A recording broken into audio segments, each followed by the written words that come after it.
ஒரு ஆள் இருந்தான், நிறைய பணம் சம்பாதிச்சான். ஆனால் செலவு பண்ண மனசு வரல, கருமி. அவன் என்ன பண்ணான், சேர்த்த பணம் பூராவையும் ஒரு மரத்தடியில் புதைச்சி வச்சுருந்தான்.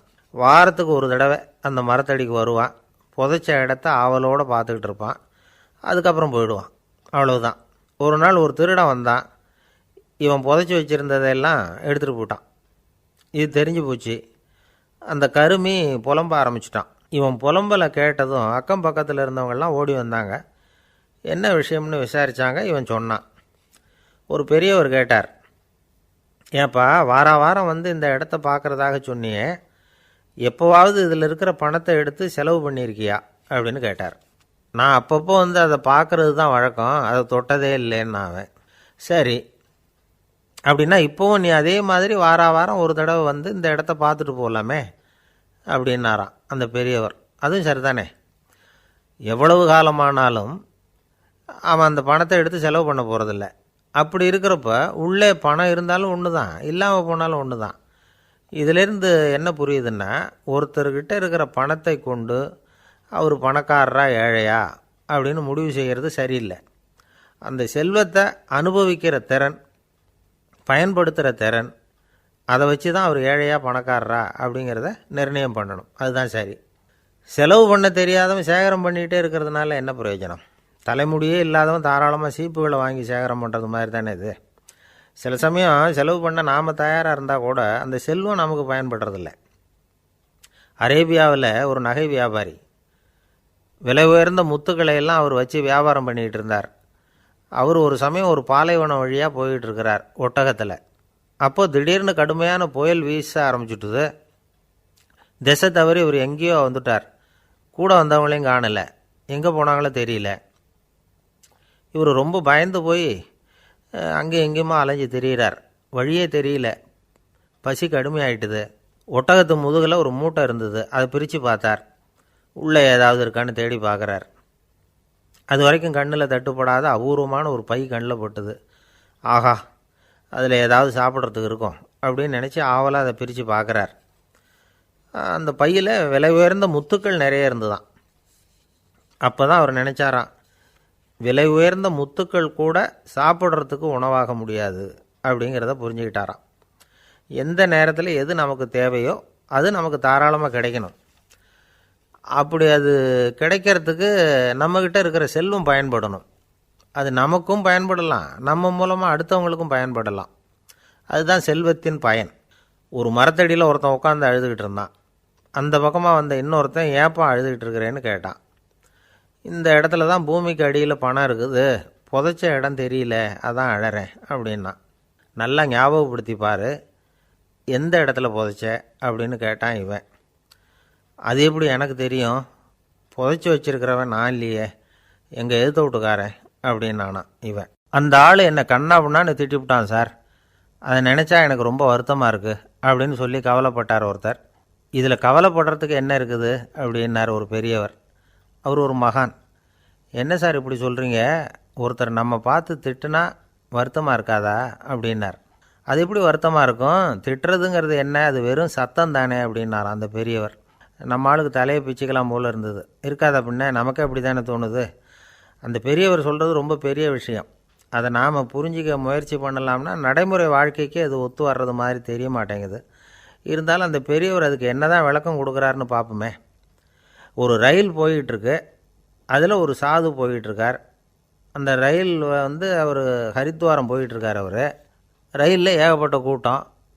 நம்ம ஊர் ரயில் கேட்கவா வேணும், டிக்கெட் வாங்கிட்டு கொஞ்சம் பேர், வாங்காத கொஞ்சம் பேர். அது என்னத்துக்கு அனாவசியமாக டிக்கெட் அப்படிங்கிற நினப்பில் பாதி பேர். இந்த கூட்டத்துக்கு மத்தியில் அந்த சாதுவும் போயிட்டுருக்கிறார். உட்கார்றதுக்காக இருந்த இடத்துல ஒரு ஆள் படுத்துருக்கிறான், கொஞ்சம் முரட்டு ஆசாமி. அவன் கால் பக்கத்தில் கொஞ்சோண்டு இடம் பாக்கி இருந்தது. அந்த இடத்துல இந்த சாது உட்காந்துருந்தார். மெதுவாக உட்காந்துக்கிட்டார் போய்.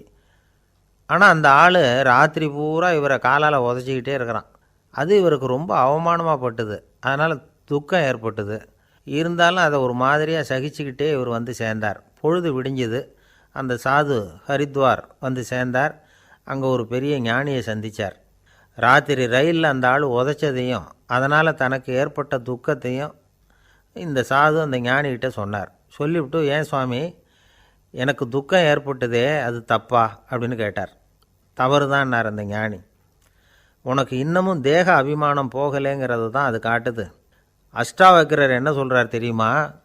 உண்மையான ஞானி யாராவது தன்னை வந்தனை செய்தால் அதற்காக சந்தோஷப்பட மாட்டார், யாராவது நிந்தனை செய்தால் அதற்காக வருத்தப்பட மாட்டார் அப்படின்னு சொல்கிறார். நிந்தனைங்கிறது ஒரு ஒலி தான். தேகாபிமானம் இருக்கிற வரைக்கும் இந்த ஒலி நம்மளை வேதனைப்படுத்தும். நான் தேகம் இல்லை, ஆத்மா அப்படிங்கிற நினைவு இருந்தால் இந்த ஒலி நம்மளை பாதிக்காது. மனு என்ன சொல்கிறார் தெரியுமா? ஒரு சாதகன் பாராட்டுதலை விஷம்னு நினச்சி பயப்படணும், அவமானத்தை அமிர்தம்னு நினச்சி சந்தோஷப்படணுங்கிறார். அவமானப்பட்டால் கவலைப்படாமல் எப்படி இருக்க முடியும் அப்படின்னு தான் நமக்கு தோணும். அதனால தான் நம்மளில் யாரும் இதுக்கு உதாரணமாக யாரையும் காட்ட முடியல. புத்தரையும் கபீரையும் உதாரணமாக காட்டுறாங்க. அவங்களுக்கெல்லாம் அவமானம் ஏற்பட்டப்போ கவலையே படலையாம். புத்தரை அவமானப்படுத்தணுங்கிறதுக்காக கௌசாம்பி ராணி ஒரு இளம் பெண்ணை கொலை பண்ணி சடலத்தை புத்தர் குடிசைக்கு முன்னாடி போட சொன்னார். போட்டாங்க. புத்தர் தான் அந்த பொண்ணை கெடுத்து கொலை பண்ணிவிட்டார்னு எல்லாரும் நினச்சாங்க. ஆனால் புத்தர் இதை பற்றி கவலையே படலை. அப்புறமா உண்மை தெரிஞ்சதும் புத்தர் புகழ் இன்னும் அதிகமாயிட்டுது. ஒரு பெரிய சபையில் ஒரு மோசமான பொண்ணு நுழைஞ்சி தனக்கும் கபீருக்கும் சம்பந்தம் உண்டுன்னு சொன்னான். கபீர் கவலைப்படலை. அவங்க மாதிரியெல்லாம் நாமளும் இருக்க கற்றுக்கணும். நிந்தனை, அபகீர்த்தி, அவமானம் எல்லாம் ஆண்டவன் கொடுக்குற பிரசாதம்னு நினைக்கணும் அப்படின்னு சொல்கிறார் அந்த ஞானி. இதை கேட்ட இந்த காலத்து ஆசாமி ஒருத்தர், நான் கூட அப்படி தான் சார், யாராவது அவமானப்படுத்தினா கவலைப்பட மாட்டேன். நேற்று கூட ஒருத்தர் என்ன பலார்னு அரைஞ்சுட்டார், நான் கொஞ்சம் கூட கவலைப்படலை, பேசாமல் வந்துட்டேன்னார். ஏன் அப்படி வந்துட்டீங்க அப்படின்னு. அவர் அரைஞ்சதுலேயும் ஒரு அர்த்தம் இருந்தது, அதனால தான் அப்படி வந்துட்டேன்னார். ஏன் அரைஞ்சாருன்னு கேட்டேன். 10 வருஷத்துக்கு முன்னாடி 15 ரூபா அவர்கிட்ட கடன் வாங்கினேன், அதை கேட்டு கேட்டு பார்த்துட்டு கடைசியாக தான் அரைஞ்சார் அப்படின்னார். ஆண்டவனுடைய பிரசாதம் இவருக்கு அடிக்கடி கிடைக்கும் போல இருக்குது. ஒரு அரசனும் அமைச்சரும் ஒரு நாள் ரொம்ப சாவகாசமாக பேசிக்கிட்டு இருந்தாங்களாம். அரசன் அமைச்சரை பார்த்து ஒரு கேள்வி கேட்டிருக்கார். ஏங்க அமைச்சரே, ஆசை இல்லாத ஒரு மனுஷனால் இருக்க முடியுமா அப்படின்னு. ஏன் முடியாது, துறவி அப்படிங்கிறவங்கெல்லாம் அப்படிப்பட்டவங்க தானே அப்படின்னாராம் அமைச்சர். அவங்கெல்லாம் உண்மையிலேயே ஆசையை விட்டவங்க தானா அப்படின்னு கேட்டாராம் ராஜா. அப்படி தான் இருக்கணும் அப்படின்னாராம் அமைச்சர். அப்படின்னா ஆசையே இல்லாத ஒரு உண்மையான துறவியை நான் பார்க்கணுமேன்னார். அது என்ன பிரமாதம், அதுக்கு நான் ஏற்பாடு பண்ணுறேன் அப்படின்னு விட்டார் இவர். சொல்லிவிட்டு உடனே புறப்பட்டு போனார். அங்கங்கே தேடினார். அப்புறம் தான் அவருக்கு புரிஞ்சுது உண்மை துறவியை கண்டுபிடிக்கிறது எவ்வளவு கஷ்டமான காரியம்னு. இருந்தாலும் ராஜா கிட்ட சொல்லியாச்சே உண்மை துறவியை காட்டுறேன்னு. இப்போ என்ன பண்ணுறது? ராஜா கிட்ட சொன்னபடி நடக்கலைன்னா அவருக்கு கோபம் வந்துடும். அமைச்சர் ஒரு யோசனை பண்ணார். அவருக்கு ஒரு வழி தெரிஞ்சுது. அதுதான் சரின்னு முடிவு பண்ணார். அதாவது அந்த ஊரில் அவருக்கு தெரிஞ்ச நாடக நடிகர் ஒருத்தர் இருக்கிறார், நல்லா நடிப்பார். அவரை போய் பார்த்தார். இதை பாருப்பா, எனக்காக நீ ஒரு காரியம் செய்யணும்னார். என்னன்னு கேட்டார் அவர். நீ ஒரு துறவி மாதிரி கொஞ்சம் நேரத்துக்கு நடிக்கணும். ராஜா உன்னை பார்த்துட்டு போகிற வரைக்கும் நடி, அது போதும். அதுக்காக உனக்கு 10,000 ரூபா தரேன் அப்படின்னார். அவர் எந்த காலத்தில் இவ்வளவு பணத்தை மொத்தமாக பார்த்துருக்கார். அதனால் உடனே சரின்னு ஒத்துக்கிட்டார். அமைச்சர் அரண்மனைக்கு திரும்பி வந்தார். என்ன அமைச்சரே, இன்னுமா ஒரு உண்மையான துறவி கிடைக்கலன்னார். உண்மையான துறவி ஒருத்தரை இப்போ தான் கொஞ்ச நேரத்துக்கு முன்னாடி பார்த்து பேசிவிட்டு வர்றேன். அவர் நம்ம ஊருக்கு வெளியில் குளத்தங்கரையில் உள்ள ஒரு ஆலமரத்துக்கு அடியில் உட்காந்துருக்கிறார் அப்படின்னார் இவர். அப்படின்னா உடனே புறப்படுங்க அப்படின்னார் ராஜா. பரிவாரங்களோடு புறப்பட்டார். அங்கே அந்த மரத்தடியில் அந்த ஆள் வேஷம் போட்டுக்கிட்டு துறவி மாதிரி உட்காந்துருக்கிறான். ராஜா நேராக போனார். அந்த துறவி காலில் பொத்துன்னு விழுந்து வணங்கினார். உடனே ராணியும் அவர் காலில் விழுந்தாங்க. அடுத்தபடியாக அமைச்சர் விழுந்தார். அவருக்கு தெரியும் இது நம்ம ஆள் தான்னு. இருந்தாலும் என்ன பண்ணுறது, நேரம். அப்புறம் பரிவாரங்கள்லாம் துறவி காலில் விழுந்து ஆசீர்வாதம் வாங்கிட்டாங்க. ராஜா அப்புறமா தங்கத்தட்டில் பொன்னையும் பொருளையும் வச்சு அந்த துறவிக்கிட்ட ரொம்ப பணிவாக நீட்டுறார். தாங்கள் தயவு பண்ணி இதை ஏற்றுக்கணும் அப்படின்னு வேண்டிக்கிட்டார். அந்த துறவி பற்றில்லாமல் அதை பார்த்தார். எல்லாத்தையும் திறந்துவிட்ட எனக்கு இதெல்லாம் எதுக்காக அப்படின்னு சொல்லி அதை மறுத்துட்டாராம். ஆஹா, உண்மையான துறவியை பார்த்துட்டோம் அப்படிங்கிற ஆனந்தம் அரசருக்கு. ரொம்ப நிம்மதியாக திருப்தியாக திரும்பி வந்தார் அரண்மனைக்கு. அதுக்கப்புறம் அமைச்சர் யாருக்கும் தெரியாமல் அந்த துறவிகிட்ட ஓடினார். சொன்ன பிரகாரம் பணத்தை நீட்டினார். இந்தாப்பா, நான் உங்ககிட்ட சொன்னபடி 10,000 ரூபா பணம் எடுத்துக்கோ அப்படின்னார். அந்த ஆள் ராஜா கிட்ட சொன்னது மாதிரியே எல்லாத்தையும் திறந்துவிட்ட எனக்கு இதெல்லாம் எதுக்காக வேணாம் அப்படின்னு விட்டாரான். நடித்த வரைக்கும் போதும்ப்பா, இனிமேல் இந்த நாடக வசனம்லாம் வேணாம், வேஷத்தை கலைச்சிரு, பணத்தை வாங்கிக்கோன்னார். இல்லைங்க, இது வேஷம் இல்லை, இது வசனமும் இல்லை, இது உண்மை. கொஞ்ச நேரம் துறவி மாதிரி நடித்ததுக்கே இந்த தேசத்து ராஜா ராணி அமைச்சர் பரிவாரங்கள் எல்லாம் என் காலில் விழுந்து வணங்குறாங்க. அப்படின்னா உண்மையான துறவியாக இருக்கிறது எவ்வளவு பெருமையான விஷயம். நான் உண்மையான துறவியாக ஆக போகிறேன், அப்படி முடிவும் பண்ணிட்டேன் அப்படின்னார் அந்த நடிகர். வேஷம் கூட எப்படிப்பட்ட விளைவுகளை உண்டு பண்ணுது பார்த்தீங்களா. நம்மால் ஒருத்தன் ரொம்ப வசதியாக தான் இருந்தான். ஒரு நாள் அவன் சொத்து பூரா திருட்டு போயிட்டுது. அதுக்கப்புறம் இவன் துறவி மாதிரி ஆகிட்டான். ஊர் ஊராக சுற்றினான். ஒரு குருநாதரை தேடி கண்டுபிடிச்சான். அவர்கிட்ட சீடனாக சேர்ந்துக்கிட்டான். அவனை பார்த்து ஒருத்தர் கேட்டார், நீ உண்மையான சீடன் தானான்னு. இல்லைங்க, சீடன் மாதிரி நடிச்சுக்கிட்டு இருக்கிறேன் அப்படின்னா. அது குரு துரோகம் இல்லையா அப்படின்னு கேட்டார் அவர். இல்லைங்க, நான் பண்ணது குரு துரோகம் இல்லை, என் குரு பண்ணது தான் துரோகம். என்னுடைய பணத்தை கொள்ளையடித்தது இவர் தான். அதை எங்கே வச்சுருக்காருன்னு கண்டுபிடிக்கிறதுக்காக தான் இவர்கிட்ட வந்து சீடனாக சேர்ந்துருக்கிறேன் அப்படின்னா. ஒரு சின்ன பையன் வந்தான். அவனை பார்த்து ஒரு கேள்வி கேட்டோம். ஏன்ப்பா உங்கள் வீட்டில் அம்மா புத்திசாலியா அப்பா புத்திசாலியா அப்படின்னு. அவன் அலட்சியமாக நம்மளை பார்த்து சிரிக்கிறான். என்ன சார் இது, இந்த காலத்தில் இது கூட தெரியாமல் இருக்கிறீங்களே அப்படிங்கிறான். ஒரு சின்ன பையன் நம்மளை பார்த்து இப்படி கேட்டு விட்டானே அப்படின்னு நினைக்கிறப்போ நமக்கு ஒரு மாதிரி ஆகிடும்.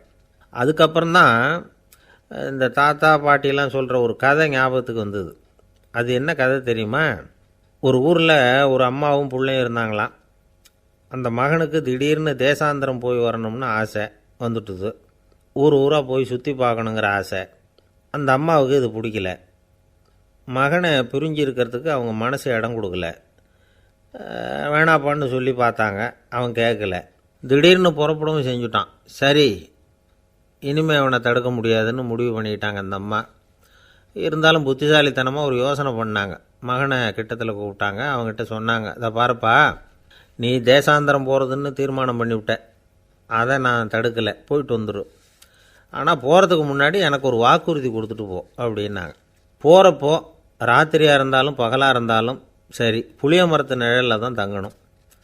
திரும்பி வர்றப்போ இரவும் பகலும் நீ வந்து வேப்ப மரத்து நிழல்லே தங்கணும் அப்படின்னாங்க. சரி, அப்படியே செய்கிறேன்னு சொல்லி வாக்குறுதி கொடுத்தான் பையன். புறப்பட்டு போனான். போகிற வழியில் புளிய மரத்து நிழல்லையே தங்கினான், தூங்கினான். அப்படி போய்கிட்டே இருந்தான். 7ஆவது நாள் அவன் உடம்பு சுகமில்லாமல் போயிட்டுது. ரொம்பவும் பலவீனமாயிட்டான். இனிமேல் நடக்க முடியாதுங்கிற நிலைமை வந்துட்டுது. யோசித்து பார்த்தான். சரி, இதுக்கு மேலே வந்து போக வேண்டாம் அப்படின்னு முடிவு பண்ணிவிட்டு திரும்பி வர ஆரம்பிச்சிட்டான்.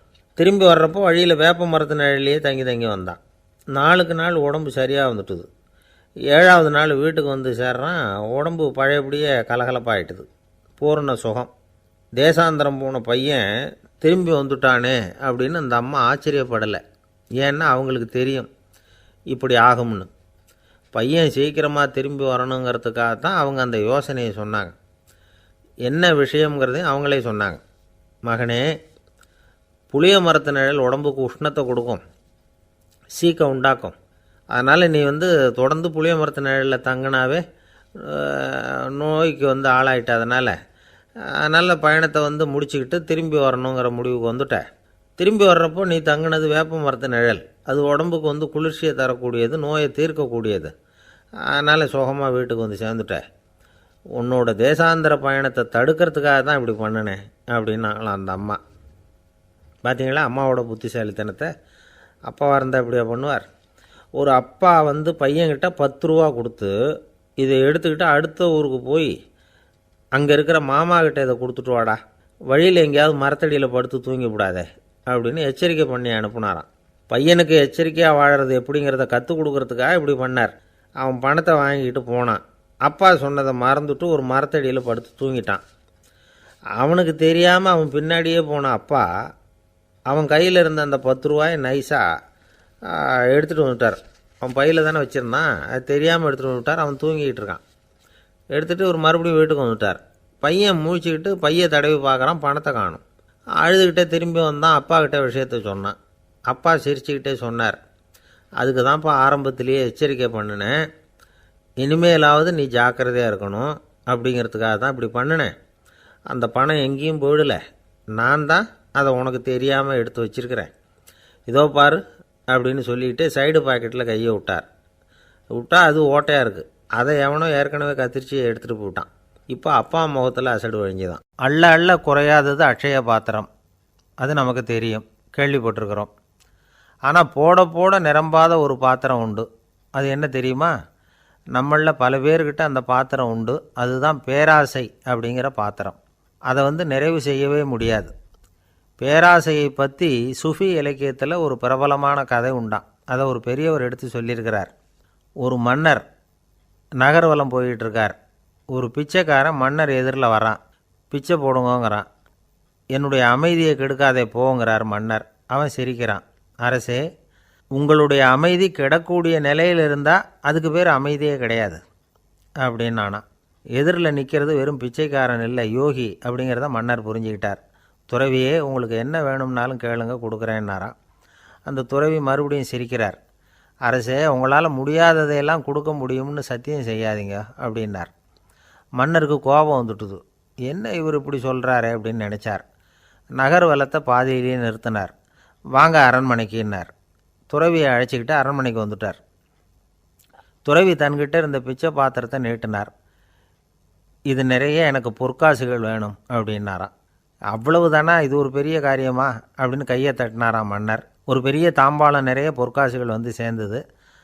அதை அள்ளி போட்டார். போட போட அந்த பிச்சை பாத்திரம் நிரம்பவே இல்லை. பொற்காசுகள் போட போட அவ்வளவையும் உள்ளே வாங்கிக்கிட்டே இருக்குது. அரசாங்க கஜானாவே காலி ஆகிட்டுது. மூட்டை மூட்டையாக பொற்காசுகளை கொட்டி பார்த்துட்டாங்க. அது முழுங்கிக்கிட்டே இருக்குது. கடைசி வரைக்கும் அந்த பிச்சை பாத்திரம் நிரம்பவே இல்லை. அரசர்கிட்ட இருந்த கர்வம் போயிட்டுது. அப்படியே பொத்துன்னு துறவி காலில் விழுந்தார். அப்போ அந்த துறவி சொன்னாராம், மன்னா, இந்த பிச்சை பாத்திரத்தை உங்களால் மட்டும் இல்லை, வேறு யாராலையும் நிரப்ப முடியாது. அதுக்கு என்ன காரணம்னா, இது சாதாரண பிச்சை பாத்திரம் இல்லை, பேராசைகளோடு வாழ்ந்து செத்துப்போன ஒரு மனிதனின் மண்டை ஓடுது அப்படின்னாராம். பாருங்கள், இதுதான் அந்த சுஃபி இலக்கிய கதை. செத்த பிறகும் நிறைவு இல்லைன்னா அது எப்பேற்பட்ட பேராசையாக இருக்கும்னு யோசித்து பார்த்துங்க. நம்மால் ஒருத்தர் கல்யாணம் பண்ணிக்க பொண்ணு பார்த்துக்கிட்டு இருந்தார். அழகு, அறிவு, படிப்பு எதுவும் தேவையில்லை, பணம் மட்டும் இருந்தால் போதும் அப்படின்னு பார்க்குறவங்ககிட்டெல்லாம் சொல்லி வச்சார். ரொம்ப நாளைக்கு அப்புறம் ஒரு பணக்காரர் கிடைச்சார். அவர் சொன்னார், இதை பாருங்கள், எனக்கு 20 வயசில் ஒரு மகள், அவளை நீங்கள் கல்யாணம் பண்ணிக்கிட்டா 2 லட்சம் பணம் கொடுப்பேன். 25 வயசில் ஒரு பொண்ணு, அவளை கல்யாணம் பண்ணிக்கிட்டா 2.5 லட்சம் தருவேன். 30 வயசில் ஒரு பொண்ணு இருக்கா, அவளை கல்யாணம் பண்ணிக்கிட்டா 3 லட்சம் தருவேன். என்ன சொல்கிற அப்படின்னாராம். இவன் கொஞ்ச நேரம் யோசித்து பார்த்துருக்கான். அதுக்கப்புறம் மெதுவாக அவரை நிமிர்ந்து பார்த்து, ஏன் சார், உங்ககிட்ட 50 வயசில் ஏதாவது பொண்ணு இருக்கா அப்படின்னு கேட்டானான். சில பேரை இப்படி சொல்கிறது உண்டு. அடுத்தவங்களை அனுசரித்து நடந்துக்க தெரியல, அவன் என்ன சார் மனுஷன் அப்படிம்பாங்க. சக மனிதர்களோடு எப்படி பழகிறது அப்படின்னு தெரியாததுனாலேயே பல பேர் இன்றைக்கி சங்கடப்பட்டுக்கிட்டு இருக்கிறாங்க. வசதி வாய்ப்பெல்லாம் சரியாக இருக்கும், ஆனால் வாழ்க்கை சரியாக இருக்காது. இன்னொருத்தர்கிட்ட எப்படி பேசுறது பழகிறதுங்கிறது தெரியாததுனால தான் இந்த அவஸ்தை. சரி, இந்த அவஸ்தை இல்லாமல் வாழறது எப்படி? இதுக்கு அனுபவசாலிகள் சில வழிமுறைகளை சொல்கிறாங்க. அதெல்லாம் என்னென்னங்கிறத இப்போ தெரிஞ்சுக்குவோம். முதல்ல நம்ம நாக்கு நம்ம கண்ட்ரோலில் இருக்கணும். வார்த்தைகளை கொட்டிவிட்டு அதுக்கப்புறம் அள்ள முடியாமல் கடந்து கஷ்டப்படக்கூடாது. எப்படி பேசுகிறோங்கிறதும் முக்கியம், பேசுகிறப்ப எப்படி முகத்தை வச்சுருக்கிறோங்கிறதும் முக்கியம். அன்பாக பேசினாலும் நல்லாயிருக்கும். அப்படி பேசுகிறப்ப ஆதரவாக அவர் தோள் மேலே ஒரு கையை போட்டுக்கிட்டு பேசினா இன்னமும் நல்லாயிருக்கும். 2வது விஷயம், இன்னொருத்தர்கிட்ட பேசுகிறப்போ வாக்குறுதிகளை அள்ளி வீசக்கூடாது. கொடுக்குற வாக்குறுதி குறைச்சலாக இருக்கணும். அப்படி கொடுத்த வாக்குறுதியை கண்டிப்பாக நிறைவேற்றணும். நாம் ஒருத்தரை பாராட்டுறோம் அல்லது அவரை பற்றி அபிப்பிராயம் சொல்கிறோம்னா அது ஆக்கப்பூர்வமாக இருக்கணும். நம்ம பாராட்டு அல்லது விமர்சனம் அடுத்தவருடைய முன்னேற்றத்துக்கு உதவுறது மாதிரி இருக்கணும். நாம் சொல்கிறத கேட்டுட்டு அவன் தலையில் கையை வச்சுக்கிட்டு உட்காந்துடக்கூடாது. எப்பவும் உற்சாகமாக இருக்கணும், முகம் மலர்ச்சியாக இருக்கணும். மனுஷன் இருந்தால் வருத்தம், கவலை, ஏமாற்றம் எல்லாம் இருக்க தான் செய்யும். அதெல்லாம் மனசில் இருக்கட்டும். அந்த வருத்தமும் கவலையும் ஏமாற்றமும் சேர்ந்துக்கிட்டு நம்ம முகத்தில் இருக்கிற மலர்ச்சியை மூடி மறைக்கிறதுக்கு நாம் இடம் கொடுத்துடக்கூடாது. எந்த விஷயத்தை பற்றி யாருக்கிட்ட பேசினாலும் வெளிப்படையாக பேசணும், திறந்த மனசோடு பேசணும். மூடி மறைச்சி முன்னு மூழ்கிக்கிட்டு இருக்கக்கூடாது. இன்னொருத்தர்கிட்ட பேசுகிறப்போ விவாதம் பண்ணுங்க, அது தப்பு இல்லை. ஆனால் வாதாடிக்கிட்டு இருக்கக்கூடாது. அதாவது என்ன சொல்கிறாங்கன்னா, டிஸ்கஸ் பண்ணலாம், ஆர்கியூ பண்ணக்கூடாதான். நம்மக்கிட்ட இருக்கிற நல்ல குணங்களை நாம் எடுத்து சொல்லிகிட்டு இருக்கக்கூடாது. அந்த நல்ல குணங்களே நம்மளை பற்றி எடுத்து சொல்லணும். அது மாதிரி நடந்துக்கணும். அதே மாதிரி அடுத்தவங்க கிட்ட உள்ள கெட்ட குணங்களை பற்றி அவசியம் இல்லாமல் நாம் பேச வேண்டியதில்லை. உங்களை பற்றி யாராவது தப்பாக பேசுகிறாங்களா, அப்படி அவங்க பேசுகிறதுல உண்மை இல்லையா அப்படின்னா அதை நீங்கள் பொருட்படுத்த வேண்டியதில்லை, விட்டுடலாம். அது தானாக போயிடும். ஒரு 4-5 பேரோட பேசிக்கிட்டு இருந்தீங்கன்னா எல்லாருக்கும் முக்கியத்துவம் கொடுங்க. யாரையும் அலட்சியப்படுத்தாதீங்க. தமாஷா பேசலாம், ஆனால் அவங்க தமாஷ் அடுத்தவங்கள கேலி பண்ணுறதா இருக்கக்கூடாது. நமக்கு கிடைக்க வேண்டியது கிடைக்கலையே அப்படிங்கிற தவிப்பு நம்மக்கிட்ட இருக்கக்கூடாது. அது தேவையில்லை. உங்கள் செயல்பாடுகள் தெளிவாக இருக்கட்டும். பாராட்டு தானாக அவங்கள தேடிட்டு வரும். இன்னொரு மனுஷனுடைய மனசில் கௌரவமான ஒரு இடத்த பிடிக்கணும்னா நாம் இந்த குணத்தையெல்லாம் நம்மக்கிட்ட வளர்த்துக்கணும். இதெல்லாம் அனுபவசாலிகள் சொல்லியிருக்கிற குறிப்புகள். இந்த குறிப்புகளை சரியாக புரிஞ்சுக்கணும். அது முக்கியம். தப்பாக புரிஞ்சுக்கிட்டா என்ன ஆகும் தெரியுமா? இதை கேளுங்க. ஒருத்தர் வந்தார். சார், அடுத்தவங்க தோள் மேலே கையை போட்டுக்கிட்டு அன்பாக பேசணும்னு சொன்னீங்க. அப்படி தான் பேசினேன். அவர் முதுகை கூட தட்டி கொடுத்தேன். என் வேலை போயிட்டுது சார், வீட்டுக்கு அனுப்பிச்சிட்டாங்க அப்படின்னார். யாருக்கிட்ட அப்படி பேசுனீங்கன்னு கேட்டோம். என் முதலாளிகிட்ட சார் அப்படிங்கிறார் ரொம்ப சோகமாக. ஒருத்தர் ரொம்ப அவசரமாக வந்தார். சார், மனுஷன் நிம்மதியாக இருக்கிறதுக்கு என்ன வழின்னு கேட்டார். சீக்கிரமாக ஒரு கல்யாணத்தை பண்ணிங்க, எல்லாம் சரியாக போடும் அப்படின்னோம்.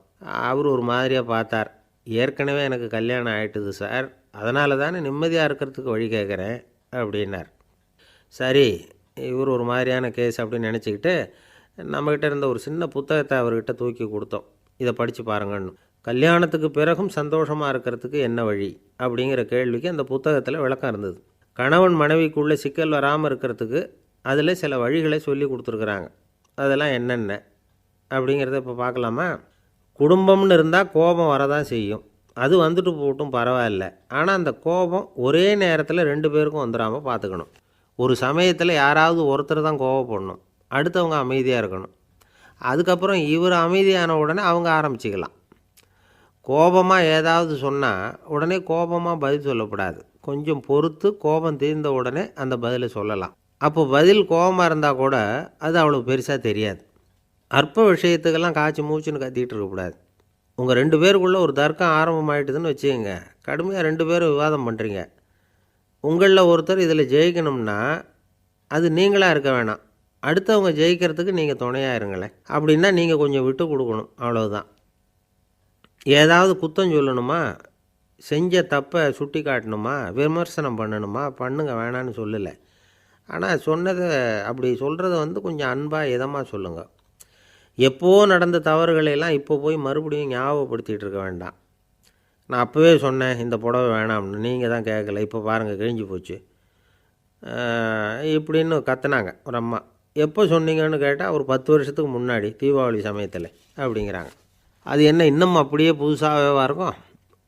உங்களுக்கு அவர் தான் பெருசு, அவருக்கு நீங்கள் தான் பெருசு. அதை விட இந்த உலகத்தில் வேறு எதுவும் முக்கியம் இல்லைன்னு நினைக்கணும்.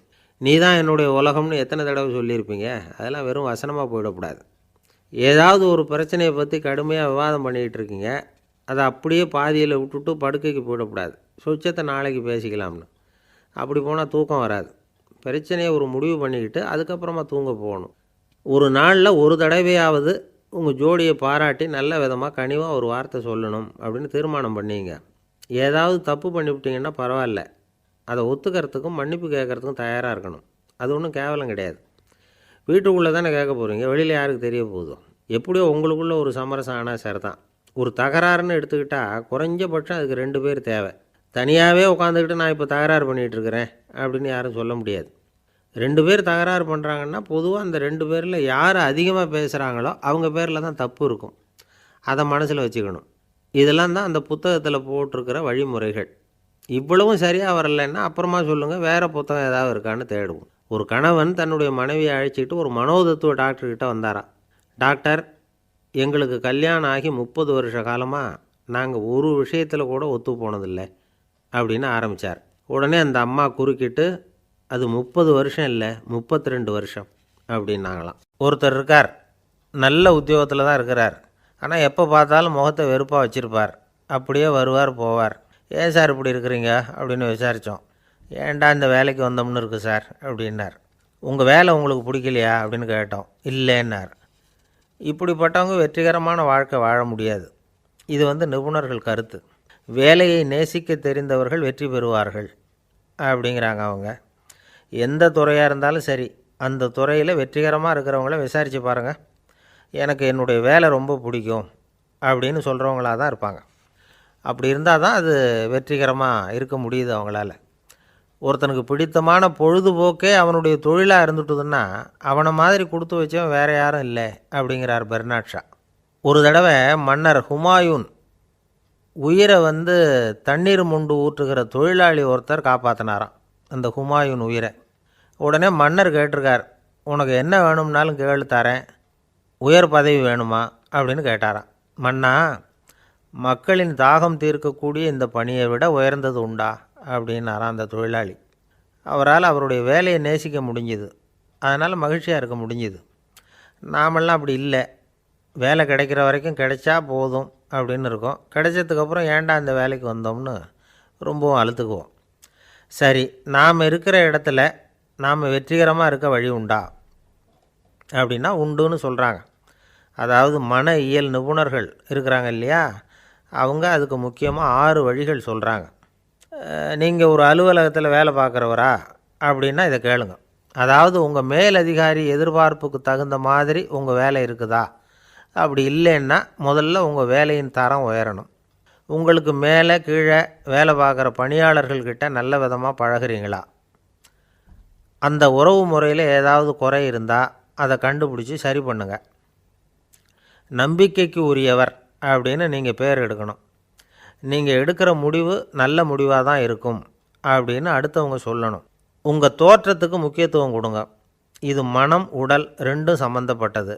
அதனால் மனசையும் ஆரோக்கியமாக வச்சுருக்கணும், உடம்பையும் ஆரோக்கியமாக வச்சுருக்கணும். உங்களுடைய நிர்வாகம் செயல்படுற விதத்தை நல்லா புரிஞ்சு வச்சுக்கணும். உங்களுடைய நிர்வாகம் இப்போ ஒரு காரியம் செய்யுதுன்னு வச்சுங்க, ஏன் அப்படி செய்யுது, எதுக்காக அப்படி செய்யுது, அதனுடைய குறிக்கோள் என்ன, அது நீடிக்கிறதுக்கு காரணம் என்ன, இதையெல்லாம் தெரிஞ்சுக்கணும். சிரிப்புக்கு வஞ்சகம் பண்ணக்கூடாது. நல்லா சிரிக்கணும், அப்போ தான் அது திரும்ப கிடைக்கும். கடந்த கால தோல்வியை பற்றி கவலைப்படக்கூடாது. முதலாளி விருப்பம் தெரிஞ்சு நடந்துக்கிறது நல்லது தான். அதுக்காக காக்கா பிடிக்கணுங்கிற அவசியம் இல்லை. உங்களுக்கு ஒரு பொறுப்பான வேலை கிடைக்குது, உடனே சத்தம் குழப்பம் அப்படின்னு சூழ்நிலையை இறுக்கமாக ஆக்கிடக்கூடாது. எந்த சூழலையும் இயல்பாக கையாளக்கூடியவர் அப்படிங்கிறத காட்டணும். இதெல்லாம் உங்கள் துறையில் நீங்கள் வெற்றி பெற நிபுணர்கள் சொல்கிற யோசனைகள். இவ்வளவு விவரமும் சொல்லிவிட்டு ஒருத்தரை பார்த்து கேட்டோம், இப்போ சொல்லுங்கள், நீங்கள் செய்கிற வேலை உங்களுக்கு பிடிச்சிருக்குதா அப்படின்னோம். ரொம்ப ரொம்ப பிடிச்சிருக்குது அப்படின்னார். சரி, என்ன செஞ்சிகிட்டு இருக்கிறீங்க அப்படின்னு கேட்டோம். சும்மா தான் இருக்கிறேன் அப்படின்னார் அவர். இந்த உலகமே ஒரு நாடக மேடை, நாம் எல்லாரும் நடிகர்கள். இது ஞானிகள் சொல்கிறது. இது ஒரு பக்கம் இருக்கட்டும். இந்த உலகத்துக்குள்ளே எத்தனையோ நாடக மேடைகள், எத்தனையோ நடிகர்கள், எத்தனையோ நாடகங்கள், இதெல்லாம் எப்படி ஆரம்பமாச்சு? அதுதான் இன்றைக்கி தகவல். அதாவது ஆதி மனிதன் பேச ஆரம்பிக்கிறதுக்கு முன்னாடி சைகையாலேயே எல்லாத்தையும் சொல்லிகிட்டு இருந்தான். அதனால் அப்போவே நடிப்பு ஆரம்பமாயிட்டுது. முதல்ல ஒரு வேட்டையைத்தான் அவன் நடித்து காட்டியிருப்பான். இவன் எப்படி போனான், எதிரில் மிருகம் எப்படி வந்தது, அதோடு எப்படி சண்டை போட்டான், எப்படி அடித்து கொண்டுகிட்டு வந்தான், இதை அப்படியே மற்றவங்களுக்கு நடித்து காட்டியிருப்பான். ஏன்னா மொழி கிடையாது. இந்த காலத்துலலாம் நாடகங்களில் நடிக்கிறவங்கள நடிகர்கள்ங்கிறோம். ஒரு காலத்தில் இவங்களுக்கு என்ன பேர் தெரியுமா? திஸ்பியர்கள் அப்படின்னு பேரான். இதுக்கு காரணம் உண்டு. அதாவது 2000 வருஷத்துக்கு முன்னாடி கிரீஸ் நாட்டில் திசிபியஸ் அப்படின்னு ஒரு ஆள் இருந்தான். அவன் ஒரு பெரிய நாடக கலைஞன். அவன் சில இளைஞர்களை சேர்த்துக்கிட்டான், பயிற்சி கொடுத்தான், நாடக குழுவை உருவாக்கினான். நடிகர்களையும் நாடகத்துக்கு தேவையான பொருள்களையும் ஏற்றிக்கிட்டு போகிறதுக்கு ஒரு வண்டியையும் தயார் பண்ணான். அந்த வண்டியிலேயே அவன் கிரேக்க நாடு பூராவும் சுற்றினான். ஊர் ஊராக நாடகம் போட்டான். ஒரு ஊருக்கு போனதும் அங்கே நாடகம் நடத்த தியேட்டர் இருக்கா அப்படிங்கன்னெல்லாம் பார்க்குறதில்ல அவன். ஏன்னா அப்போலாம் தியேட்டர்னா என்னென்ன தெரியாது. நாடகம்னா அதை ஒரு மூடிய கொட்டைக்குள்ளே தான் நடத்தணுங்கிறது அப்போ யாருக்குமே தோணலை. இந்த வண்டி போகும், அதுவே ஒரு பகுதி, அப்படியே ஒரு மேடை மாதிரி விரிச்சிக்கும். அதில் ஏறி நின்றுக்கிட்டு நாடகத்தை நடித்து காட்டுவாங்களாம். மக்கள்லாம் எதிரில் தரையில் உட்காந்து அதை பார்த்துக்கிட்டு இருக்கிறது. உலகத்தின் முதல் நடமாடும் தியேட்டர் இது தானே. இந்த திசிபிஎஸ் தான் முதலாக உலகத்தில் நாடகங்கிற பொழுதுபோக்கை நடத்தி காட்டினவன் அப்படின்னு சொல்கிறாங்க. அவன் சொந்தமாக நாடகம் எழுதுனா, நடித்தான், நாடகத்தை இயக்கினான். அதனால தான் அவனை வந்து first man of the theatre அப்படின்னு சொல்லுவாங்க. அவன் தான் நாடக மேடையின் முன்னோடி. கிரேக்கர் காலத்திலேயே நாடக ஆசிரியர்கள், நடிகர்கள், ரசிகர்கள் இவங்கள்லாம் உருவாயிட்டாங்களாம். நாடகத்தின் சரித்திரத்தில் இந்த 3 பிரிவும் ரொம்ப முக்கியம். அதாவது கிரேக்க தியேட்டர்கள்லாம் திறந்த வெளி மேடைகள் தான். பெரும்பாலும் மலைச்சரிவுகள், அதுவே படிப்படியாக பண்ணியிருப்பாங்க. கீழே அரைவட்ட வடிவில் மேடை, அதுக்கு ஆர்கெஸ்ட்ரான்னு பேர். பிற்காலத்தில் இதில் உட்காந்து இசைக்குழுவினர் வந்து வாய்ச்சதுனால இசைக்குழுவுக்கே ஆர்கெஸ்ட்ராங்கிற பேர் வந்துட்டுது. இப்போது கிரேக்க தியேட்டர்களில் ஒன்று, அதோட காலம் வந்து கிமு 340. அதை இன்னமும் பாதுகாத்து வச்சுருக்கிறாங்களாம். எபிடாரஸ் அப்படிங்கிற இடத்துல அது இருக்குதான். இன்னமும் அந்த தியேட்டரை பயன்படுத்திக்கிட்டு வர்றாங்களாம். சிறந்த கிரேக்க நாடகங்கள்லாம் அங்கே நடிக்கிறாங்களாம். ஆரம்ப காலத்திலேயே கட்டணம் கிடையாது. அப்புறம் பின்னாடி தான் நுழைவு கட்டணம்லாம் அப்படியே வந்துட்டு தான். நடிகர்கள் வந்து பளபளப்பான ஆடைகள் உடுத்தியிருப்பாங்களாம். இந்த குதிகால் உயர்ந்த காலணிகள் போட்டிருப்பாங்களாம். இதெல்லாம் பழைய குறிப்புகள். பலவிதமான உருவங்களில் மாஸ்க் அப்படின்னு சொல்லப்படுற முகமூடி. அதனால் ஒரே நடிகர் பல வேடங்களில் நடிக்கிறது உண்டான். ஆரம்பத்தில் பெண் நடிகர்கள் கிடையாது, எல்லாம் ஆண் நடிகர்கள் தான். ரோமானியர்கள் தான் முதல் நிரந்தர நாடக மேடையை கட்டினவங்க. அதுதான் முதல் தியேட்டர். கிமு 1048 காலகட்டத்தில் பாம்பிங்கிற நகரத்தில் அதை கட்டியிருக்கிறாங்களாம். கிரேக்க ரோமானிய தியேட்டர்களின் அடிப்படையிலேயே இந்த இத்தாலிய வடிவ அமைப்பாளர்கள் இந்த குதிரை லாட வடிவில் ஒரு ஆடிட்டோரியத்தை உருவாக்கினாங்களாம். இப்படி அதை பற்றி நிறைய தகவல் இருக்குது. 1576 லண்டனில் இந்த வின்ஸ்பர்ரி, அப்புறம் இந்த பில்ட்ஸில், அப்புறம் ஜேம்ஸ் இப்படிங்கிற ஒரு முயற்சியால் தான் இங்கிலாந்தில் முதல் தியேட்டர் உருவாச்சான். அப்படி ஒருத்தர் இருந்தாராம். உலக நாடக மேடையின் வரலாறு இதுதான். அதாவது இப்போல்லாம் அறிவியல் வளர்ச்சி அதிகமாகிட்டுது. திரைப்படம், தொலைக்காட்சி எல்லாம் வந்தாச்சு. ஒவ்வொரு வீடுமே ஒரு குட்டி தியேட்டர் மாதிரி ஆகிட்டுது. தொலைக்காட்சி முன்னாடி உட்காந்தா எழுந்திருக்கவே மனசு வர்றதில்லை.